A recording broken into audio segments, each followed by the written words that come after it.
गई। अब आ जाओ बेलपत्र। शंकर को बेलपत्र क्यों चढ़ाया जाता है?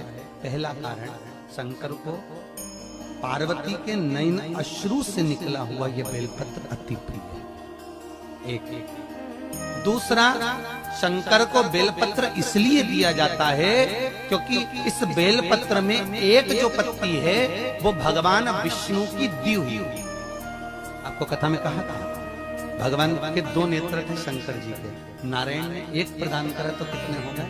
3। तो त्रिगुणाकार प्रभु को भगवान विष्णु ने लक्ष्मी जी के हस्त कमल से लेकर ये बेलपत्र समर्पित करते हुए कहा था कि नाथ इसमें एक नेत्र मेरा है। अर्थात हम भगवान शंकर को रोज अपना नेत्र नहीं दे सकते, हम शंकर को अपना नेत्र निकाल कर नहीं दे सकते, हम शंकर को रोज कमल समर्पित नहीं कर सकते, हम शंकर को रोज नूतन पुष्प समर्पित नहीं कर सकते।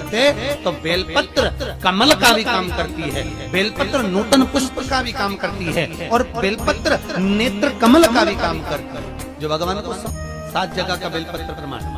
यदि आपका कोई मनवांचित फल है पूरा नहीं हो रहा, बहुत दिन से लगे वो काम नहीं निपट रहा, बहुत दिन से लगे काम हो ही नहीं, एग्जाम में बैठ रहा हो, कोई परीक्षा में बैठ रहा हो, हर बार एग्जाम दे रहा हो, नहीं हो रहा।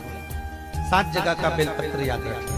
पहला, जहां पर आपको बताया था भगवान शंकर का शिवलिंग, उसके सामने अशोक सुंदरी, उसका जलाधारी का राइट, जहां गणेश जी का स्थान।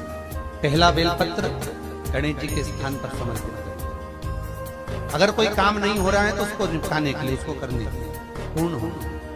दूसरा बेलपत्र कार्तिकेय के स्थान पर रखिए। तीसरा बेलपत्र अशोक सुंदरी की जगह पर रखिए। चौथा बेलपत्र जहां शिवलिंग रखा हुआ है उस गोल भाग पर माता पार्वती के हस्त कमल पर रखिए। 5वां बेलपत्र भगवान शंकर की जो 5 लड़कियां ऊपर है उस जलाधारी में डाल। 6ठा बेलपत्र शंकर के शिवलिंग को समर्पित कर दीजिए।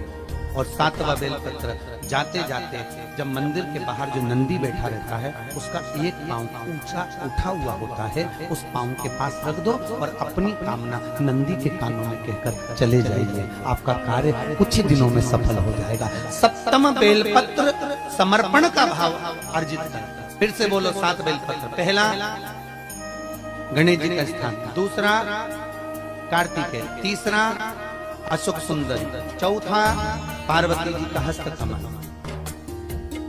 5वां बोलो जम के ऊपर जलाधारी, 6ठा शंकर का शिवलिंग और 7वां नंदी। कभी बेलपत्र के वृक्ष में से बेलपत्र 5 पत्ती का मिल जाता है, कभी उसको लोग शुभ मानते हैं कि हमको 5 पत्ती का बेलपत्र मिल जाता है। वो पंचाक्षर मंत्र का प्रतीक है।